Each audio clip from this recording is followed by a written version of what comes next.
Es un tema que debemos saber reconocer durante el transoperatorio y poderlo resolver. Ya, muy bien. Vamos adelante. Es un tema bien cortito y muy interesante. Bueno, dentro de los problemas anestésicos que vamos a tener en el transoperatorio, vamos a tener dentro de la vía aérea. Por ejemplo, vamos a tener problemas o eventos que vamos a tener dentro del quirófano, van a ser dificultad al momento de la intubación. ¿Ya? Obviamente, si no podemos intubar al paciente, eso conlleva a una suspensión en la cirugía o alguna otra complicación. Por ejemplo, ¿qué complicaciones podemos tener al momento de realizar una intubación? Podemos tener una ruptura dental. ¿Cuáles van a ser los factores que van a influir en esto? Una vía aérea difícil, ¿no? Boca pequeña, lengua grande, distancia tiromentoniana, etcétera, todo pequeño. Creo que el día lunes avanzaron vía aérea, ¿no? Entonces, todo lo que se refiere a predictores de intubación difícil, ¿ya? Vamos a tener también traumas en el labio, ¿no? Por falta de experiencia del operador. Vamos a tener también hipoxemia o hipoxia en casos de urgencias, ¿no? Otro tipo de complicaciones vamos a tener la falta de oxigenación durante la intubación o que no se puede intubar, ¿no? Que no vamos a lograr intubar. Y esto nos va a conllevar una hipoxia, ¿no? Y esto obviamente con los factores que van a influir va a ser la dificultad del manejo de la vía aérea. Después podemos tener traumas de la vía aérea o como ser ruptura traqueal, que sería catastrófico, la falta de experiencia del operador, ¿no? O del profesional, o que tenga algún tipo de cirugía de la vía aérea, ¿no? ¿Ya? O que el estómago, o que sea una cirugía de abdomen, o que nos puede llevar a un fallecimiento. Eso sería con respecto a la vía aérea. En la categoría de la respiración, ¿qué vamos a tener? Que cuando nosotros estamos administrando oxígeno, tenemos que saber administrar a unas presiones y volúmenes corrientes adecuadas, ¿no? Una alta presión de la vía aérea puede llevar a un barotrauma. Por eso siempre les digo a los estudiantes cuando llevamos la práctica de vía aérea, ventilaremos lo que es nomás un volumen corriente y una frecuencia adecuada para cada tipo de paciente, ¿no? Para evitar este volutrauma o barotrauma, ¿no? Ya, entonces, neumotórax, de igual manera, podemos producir por una alta presión que vayamos a ejercer al momento de ventilar. Eso ocurre especialmente en los pacientes obesos o en los pacientes que tengan algún tipo de alteración, como sea broncoespasmos, ¿no? O que el paciente esté bajo neumoperitoneo, ¿no? Intubaciones endotraqueales, igual nos puede producir una hipoxia, la falta de experiencia del operador o una falla de la auscultación del momento en el tórax, ¿no? Al momento de que nosotros intubamos, ¿ya? Las broncoaspiraciones, de igual manera, nos van a producir una neumonitis química. Si estos pacientes van a estar con estómago lleno, nos van a producir una neumonitis química que puede llegar a quemar los pulmones, ¿no? Recordemos que el pH del jugo gástrico es 2,5, ¿no? Entonces, muy ácido, ¿ya? Después, ¿qué más vamos a Doctor, tener? Dígame. disculpe que me interrumpe. No está en la primera diapositiva, no está pasando en las diapositivas. Ya, gracias, a ver. ¿Ahí avanza? No, doctor. Ahora. Me avisan cuando pase, ¿ya?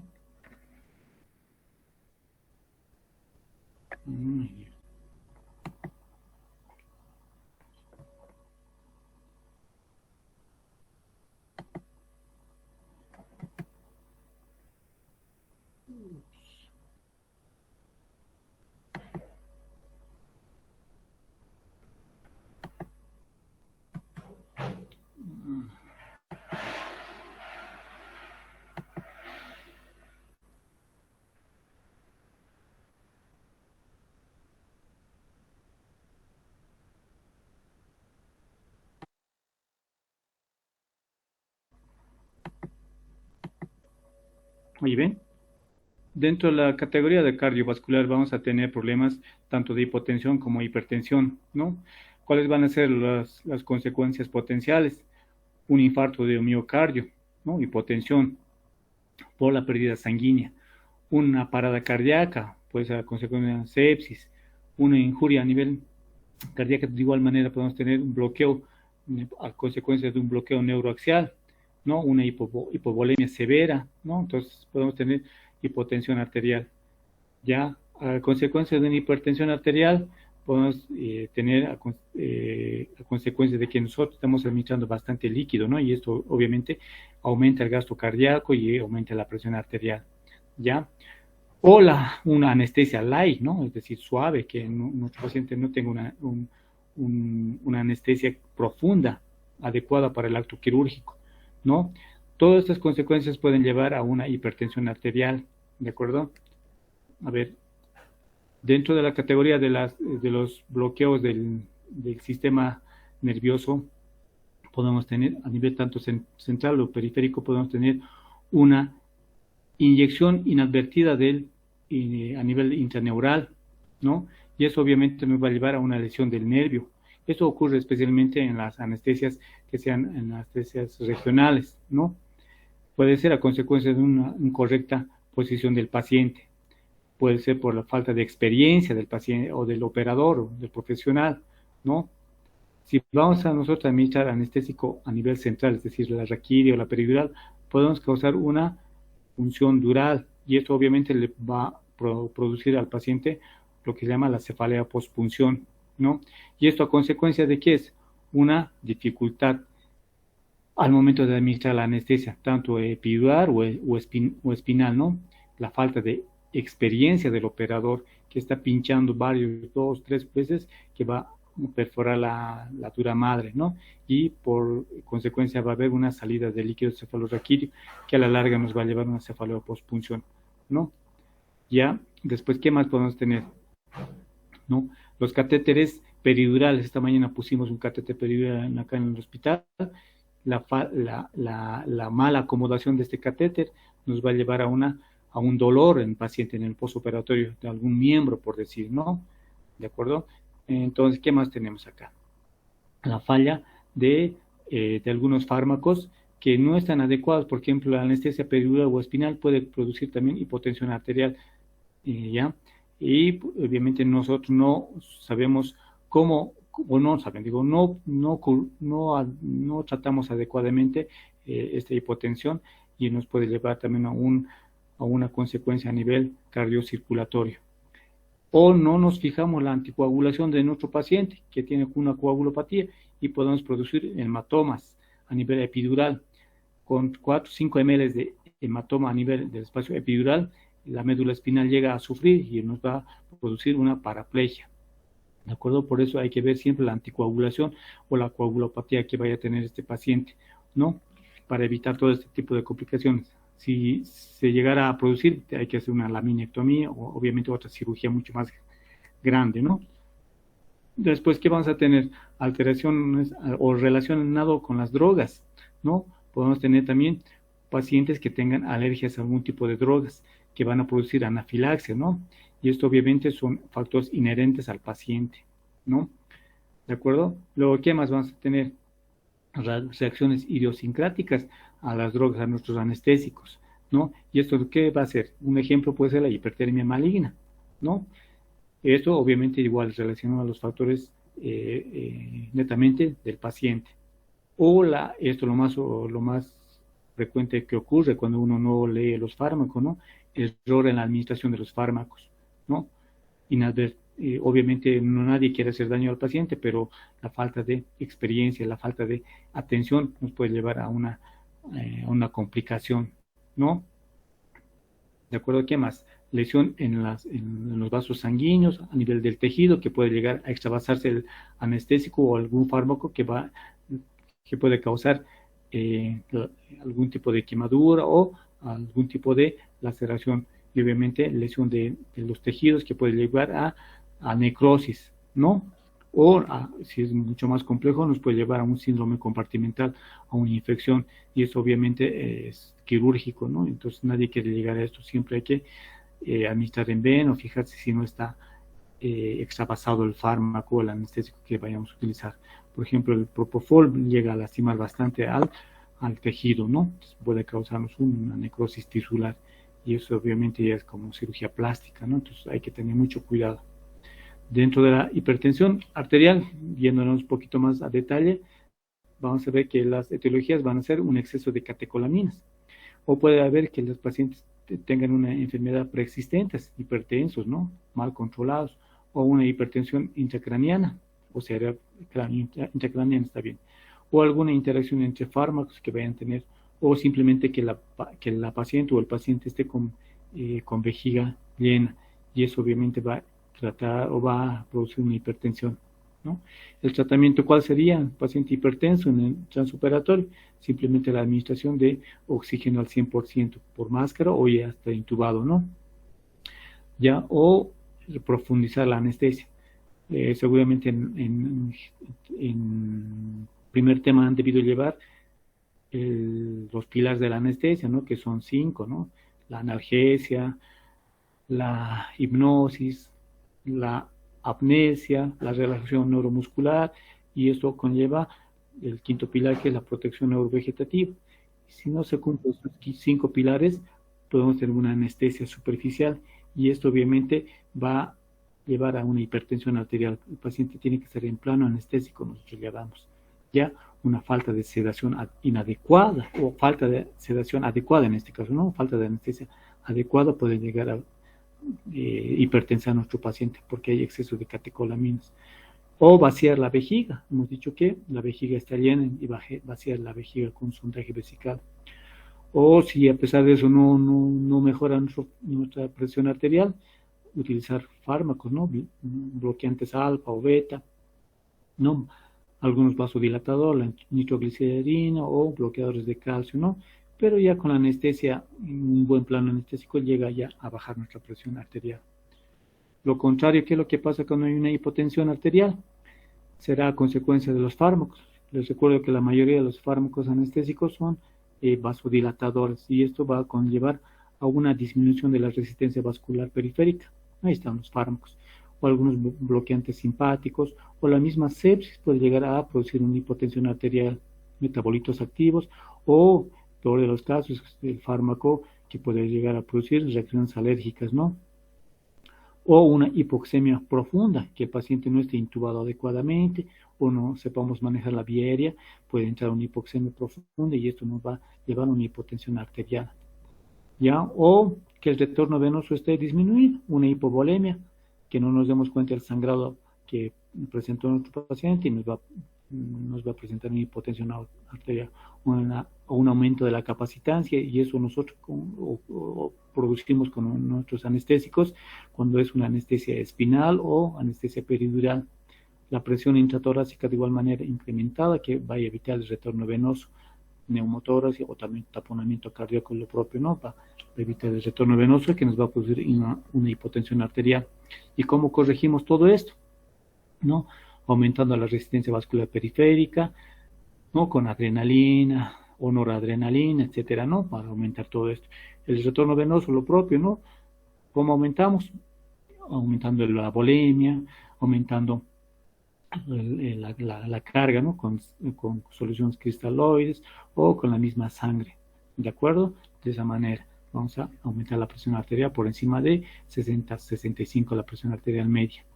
Podemos presentar también arritmias cardíacas durante el transoperatorio, ¿no? Recordar siempre que nuestro paciente tiene que entrar con un ritmo sinusal. Si nuestro paciente está con una bradicardia sinusal, podemos ver cuál es la etiología, por qué está con una bradicardia sinusal, ¿no? Una hipoxemia, miren, falta de oxígeno en nuestro paciente, o que tengan alguna enfermedad de nodo, ¿no? O algún tipo de infarto de miocardio, ¿no? O puede presentar también una bradicardia sinusal por algún tipo de fármaco que nosotros estamos utilizando, ¿no? Propofol, por decir, ¿no? Que es inotrópico negativo.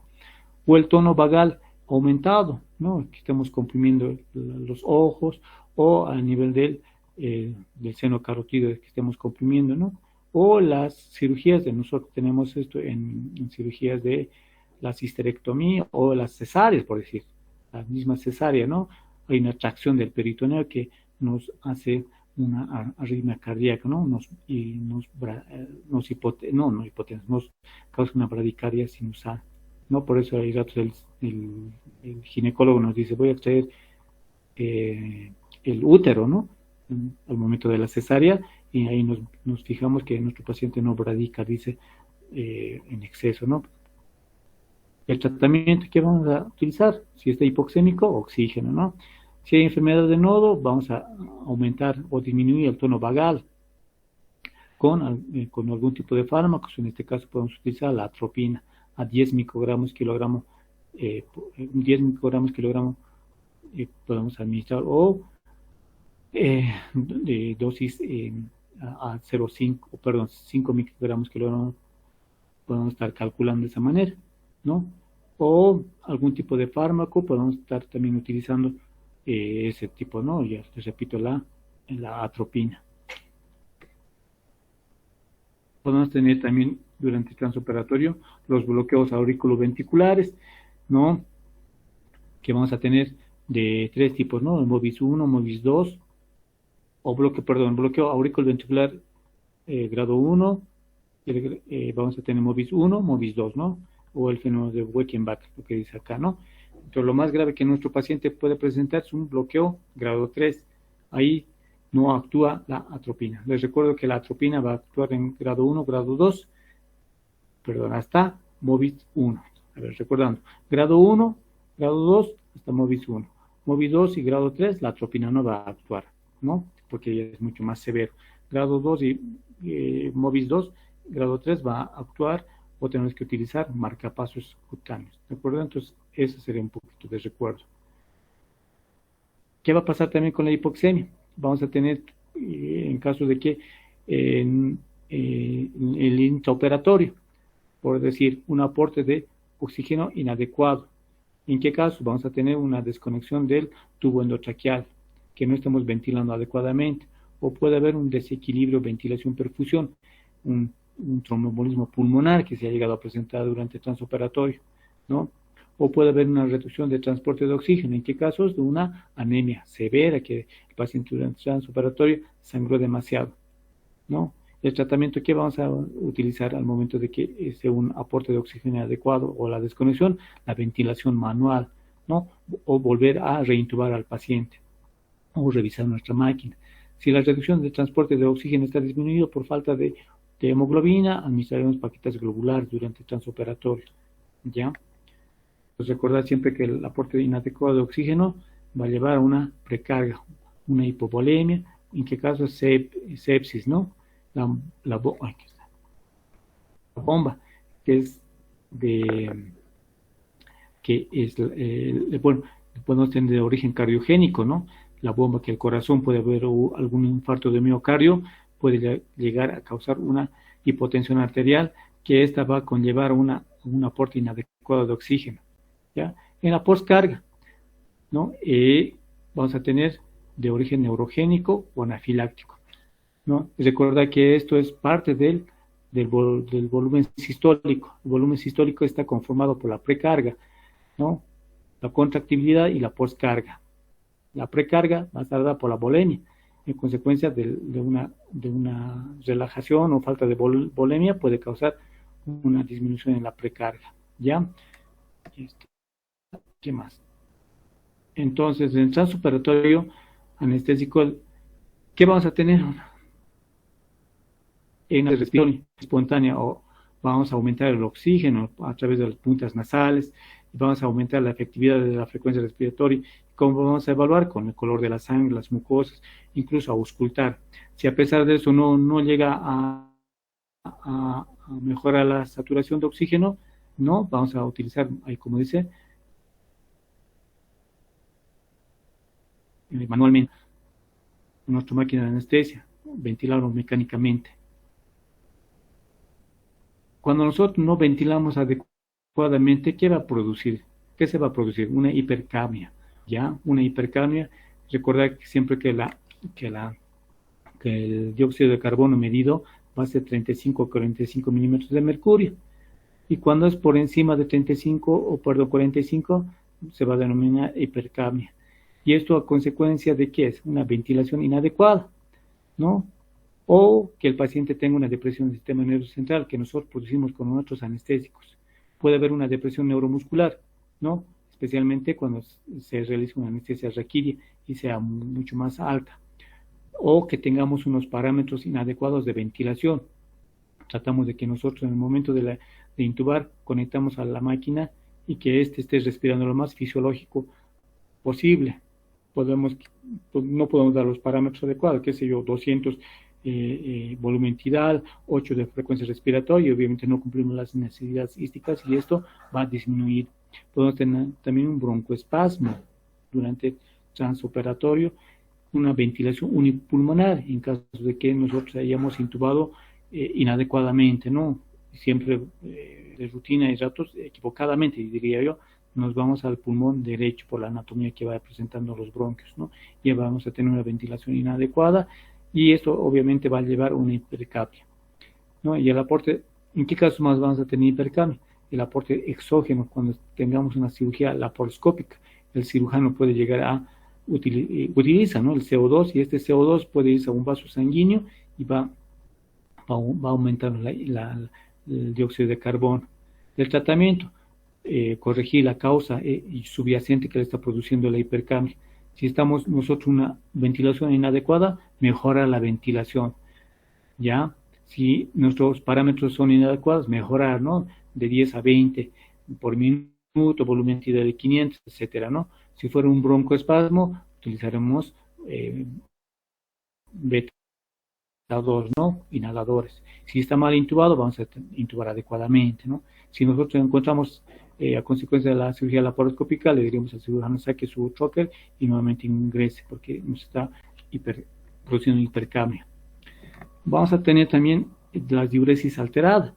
Podemos tener una oliguria. Recuerden muy bien que la oliguria puede ser de causa prerrenal, intrarrenal o posrenal, ¿no? ¿De acuerdo? Entonces, el tratamiento va a ser con la posición incorrecta de la sonda. Podemos ver también que no está saliendo además orina en buena cantidad. Tenemos que reacomodar la sonda, ¿no?, para tener un dato fidedigno que nuestro paciente esté en oliguria. Suele ocurrir que el sondaje está inadecuado y tenemos una oliguria. Entonces, posicionar correctamente en la zona, ¿no? Podemos tener también la consecuencia de una hipotensión arterial sostenida, que nuestra oliguria esté presente, ¿no? ¿Ya? Tenemos que evaluar también el volumen corporal, cuánto de volumen tenemos que administrar a nuestro paciente por las horas de ayuno también, ¿no? Y la cantidad de sangre que está perdiendo nuestro paciente, ¿no? Luego, administrar líquidos, y si a pesar de eso no tenemos una buena cantidad de orina, administrar el diurético, ¿no? Si a pesar de eso no obtenemos buena orina y nuestro paciente está hipotenso, utilizaremos manitol dopamina, noradrenalina, mejorar la presión arterial, ¿de acuerdo? Si nuestro paciente está anúrico, ya pues, tenemos que forzar esta diuresis, mejorar la presión arterial, ¿ya? ¿Y en qué casos vamos a tener un aumento de la diuresis? En casos de que haya una hiperglicemia o una diabetes insípida o en casos de diabetes mellitus. En ese caso vamos a tener una diuresis incrementada. Aquí también podemos aumentar la sobrecarga de líquidos, ¿no?, que nosotros estamos administrando. Entonces, eso tenemos que valorar en el transoperatorio. Hipertermia. ¿A qué denominamos hipertermia?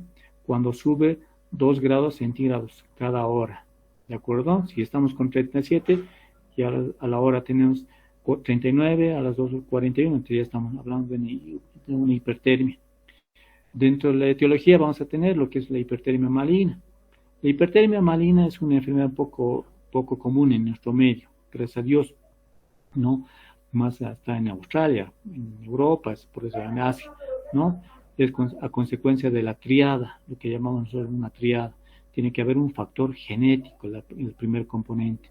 Luego la utilización de un relajante muscular, que es la succinilcolina, relajante muscular, y que estemos utilizando el tercer componente, un halogenado, el halotano, ¿no? Entonces, de esos componentes, especialmente el factor genético, no lo tenemos, gracias a Dios, en esta parte de Bolivia, porque tratar la hipertermia maligna es bien complejo, ¿no?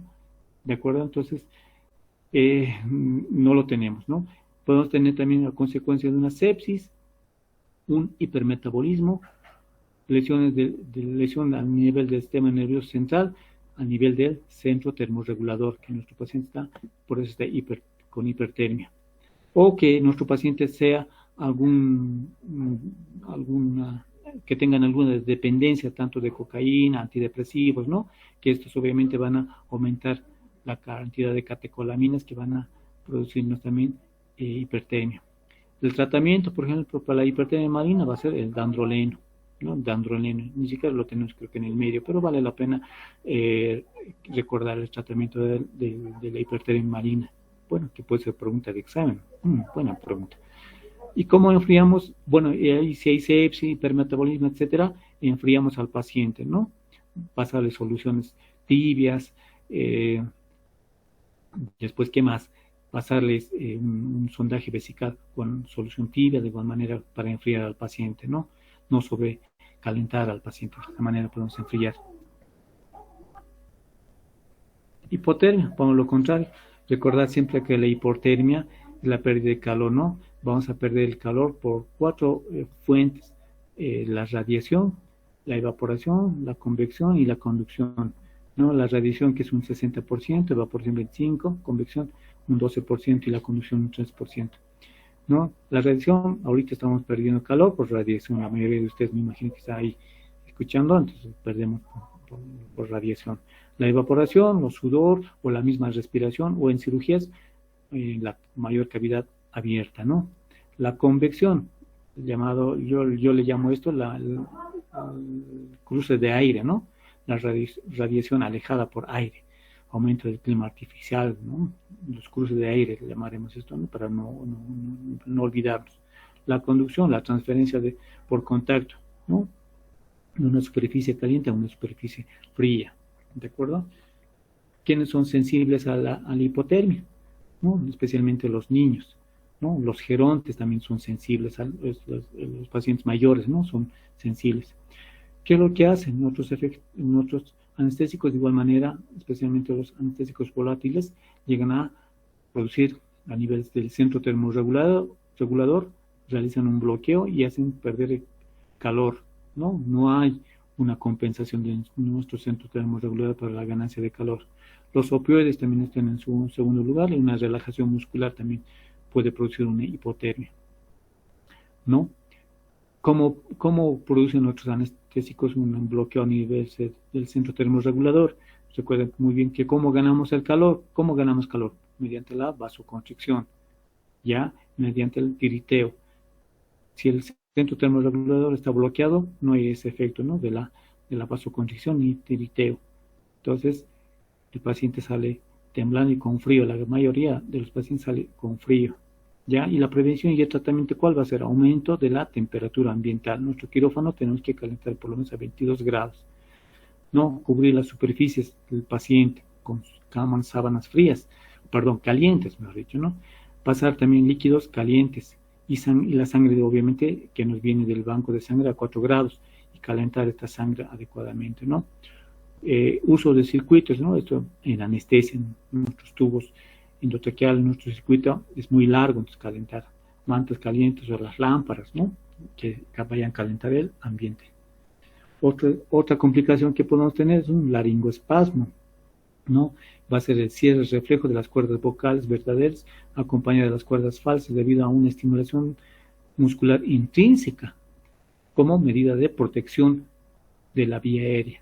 A consecuencia puede haber sangre, puede haber saliva o algún tipo de sustancias que van a ir a irritar y un mecanismo de defensa para que no ingrese a centros hacia los pulmones, va a producir un laringoespasmo, ¿de acuerdo?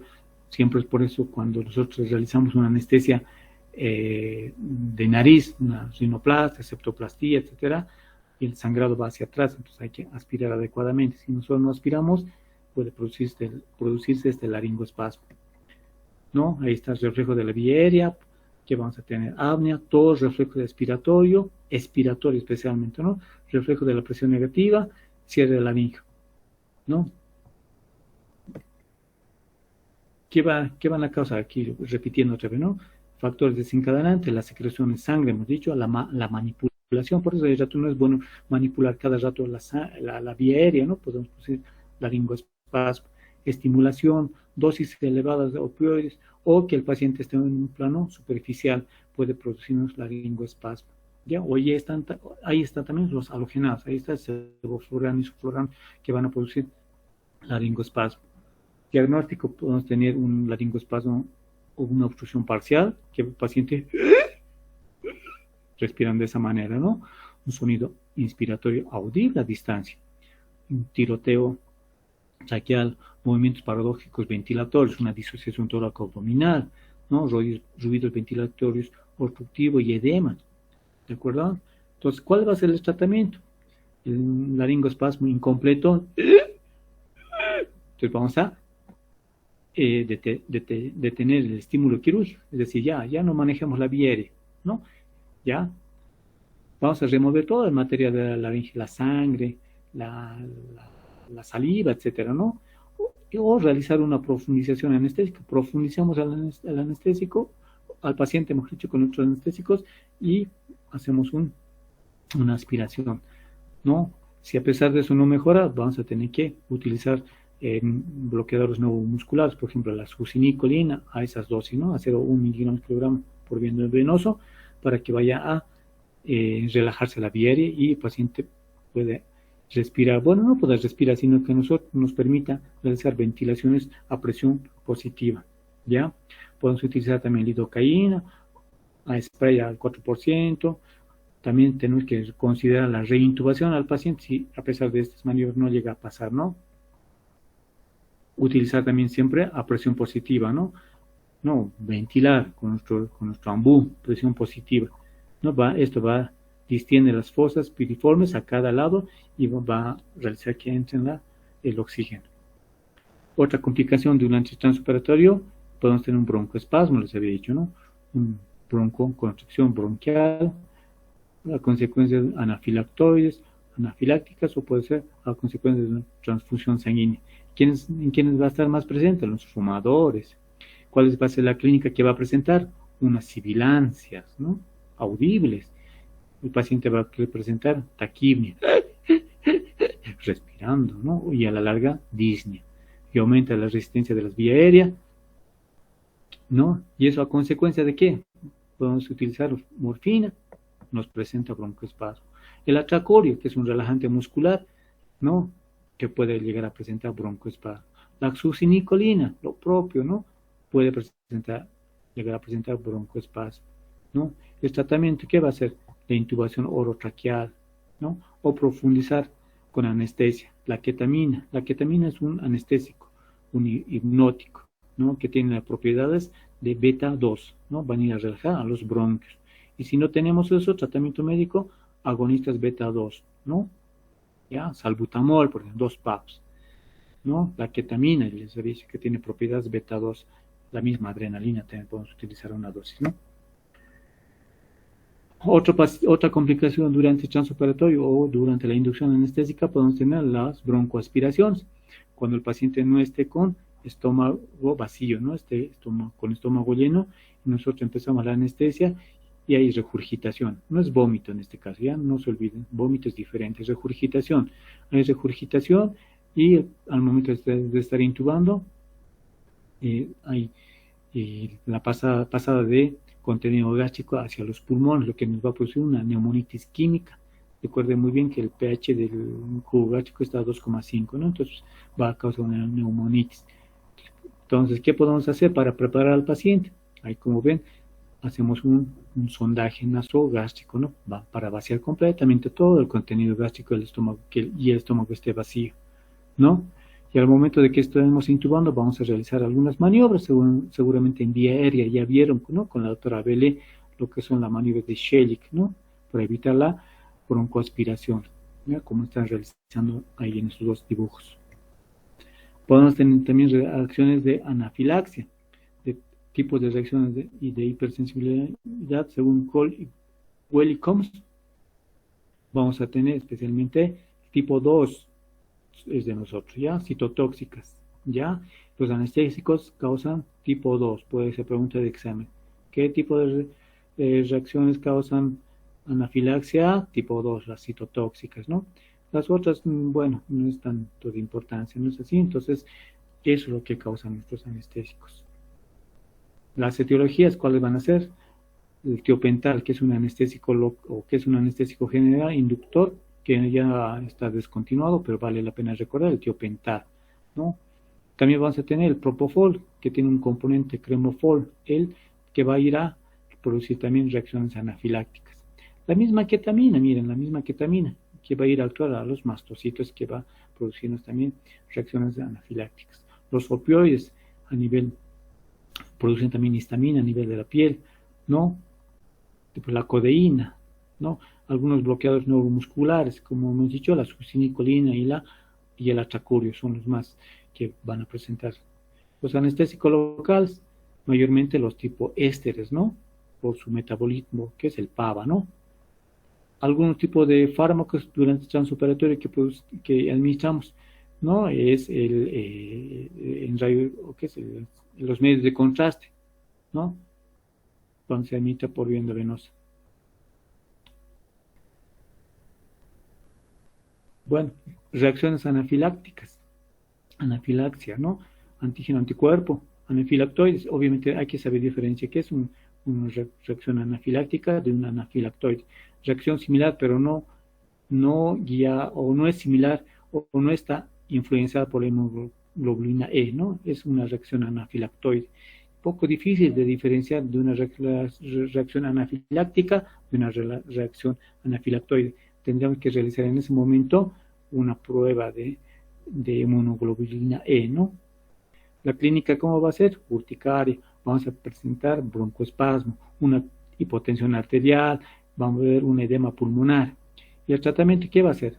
Suspender fármaco, ¿no? Estamos administrando succinicolina, veo que está presentando broncoespasmo, edema, ya no la administraré, ¿no? Descontinuaré, ¿ya? ¿Qué es lo que voy a hacer? Administraré oxígeno, 100%. Haré manejo de vía aérea, tal como les enseñaron el día lunes, ¿no? Voy a expandir el volumen, ¿no? Para que no me hipotensie demasiado. Utilizaré adrenalina, ¿no? Para que haya efecto vasoconstrictor. Utilizaré también corticoides, especialmente glucocorticoides, ¿no? Hidrocortisona en este caso. ¿De acuerdo? Durante la presentación clínica, ¿en qué momento vamos a tener mayormente reacciones reacciones anafilácticas? En la anestesia seguramente ya vieron que hay 3 etapas: el momento de la inducción, el momento del mantenimiento de la anestesia y la recuperación. Estas son las fases de la anestesia, ¿ya? Es como ir en vuelo de avión, siempre les digo a los estudiantes, como ir en vuelo de avión. Despegue, mantenimiento y aterrizaje. Entonces la anestesia es lo mismo, ¿no? En la fase de inducción, cuando nosotros estamos administrando anestésicos, ahí va a presentar reacciones alérgicas. ¿En qué casos? Cuando nosotros administramos relajantes musculares, especialmente succinicolina y atracurio. En el transoperatorio, vamos a ver, administración de antibióticos, qué sé yo, penicilina, en ese momento puede presentar reacciones anafilácticas, ¿no? Hipotensión arterial, edema, pulmón y hipoxemia en su momento, ¿no? Y administración de opioides, administración de AINES, ¿no? O anestésico local, especialmente de la familia de los esteroides, ¿ya? O utilizando medios de contraste, ¿no? Estamos haciendo una colangiografía, utilizando medios de contraste también. O el momento de hacer la antisepsia, la clorexidina, algunos pacientes son alérgicos a la clorexidina o al mismo látex. Cuando ya estemos saliendo de la anestesia, cuando utilicemos lo que se llama esto, AINES, ¿no? ¿Ya? O nuestros agentes reversores, la nestigmina, por ejemplo, puede presentar también reacciones alérgicas, ¿no? Esas son las fases de la anestesia que puede llegar a presentar. Algunos beneficios y daños del uso de adrenalina. Nos dice que hay una revisión sistemática en el número de estudios aleatorizados, tradición igual muerte, nos dice, no recibieron adrenalina, frecuencia, es decir, que hicieron un estudio a doble ciego, indican que la adrenalina, en ausencia de ensayos apropiados, se recomienda, aunque sobre la base de la evidencia menos que óptima, que la administración de la adrenalina intramuscular todavía debe ser considerado como un tratamiento de primera línea en anafilaxia, dice, ¿no? Entonces, es nomás adecuado utilizar la adrenalina cuando estamos presentes en reacciones alérgicas, ¿ya? Algunos antihistamínicos, de igual manera hacen revisiones sistemáticas y nos llega a la conclusión no se ha encontrado suficiente evidencia que permita hacer recomendación para el uso de los antihistamínicos, ¿no? Algún antihistamínico que recuerden, puede ser ahorita la clorferinamina, no ha dado ayuda, ¿no? De los glucocorticoides, de igual manera, no se ha encontrado suficiente evidencia que permita hacer recomendación sobre el uso de glucocorticoides, pero sí ayuda a la experiencia que nosotros tenemos, ayuda de alguna manera.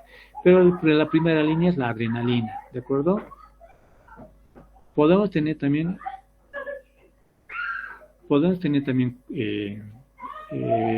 complicaciones en el transoperatorio quirúrgico con referencia a las posiciones, ¿no? Ustedes dirán en anestesio, una posición tranquilo, no. El paciente está ya con anestesia general, vamos a tener estas posiciones, pero el paciente no siente ninguna molestia. A ver, ustedes échense 3-4 horas en esta misma posición, levántense, van a tener un dolor en los brazos, por estiramiento del plexo braquial, o en las piernas, ¿no? Por estiramiento del plexo sacro, lumbar, etcétera, ¿no? Entonces, hay nomás sus complicaciones. Cuando nosotros tenemos el decúbito dorsal, el más usado, no tanto en la inducción anestésica, vamos a tener los brazos extendidos, ¿no? Entonces vamos a tener esa complicación, podemos lastimar el plexo braquial y el paciente puede levantarse con adormecimiento en los brazos, ¿no? En las manos, se me adormece la región cubital, se me adormece la región radial, nos dirá, ¿no? Entonces, nuestro paciente no tiene que estar en exceso, así muy extendidos los brazos, ¿no? Tienen que estar ligeramente flexionados. La posición ventral, ¿no?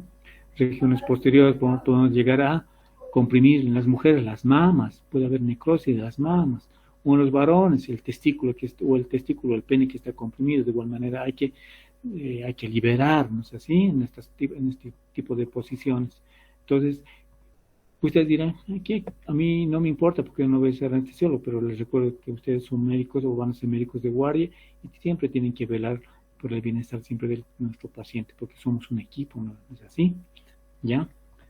Otras posiciones, la posición de Trendelenburg, mitad superior en plano más abajo, vísceras arriba. Esto obviamente nos va a causar algún tipo de alteración que vaya a ir a comprometer el bienestar del paciente en el postoperatorio, ¿no? Por ejemplo, va a disminuir la oxigenación, porque recuerden, miren esta posición, todas las vísceras están llegando a comprimir la caja torácica y el paciente no hay una buena expansión pulmonar y esto nos va a llevar a una oxigenación inadecuada. Unas Fowler o semi-Fowler o como quieran llamar, Trendelenburg invertida, cabeza más alta, las vísceras abajo, ¿no? Estómago, páncreas, etcétera, ¿no? Todo esto también nos puede conllevar a una hipotensión arterial disminuida, nos baja la presión arterial, entonces tiene que ser una posición adecuada. Esta posición, ¿no? La de ginecológica, la litotomía, ¿no?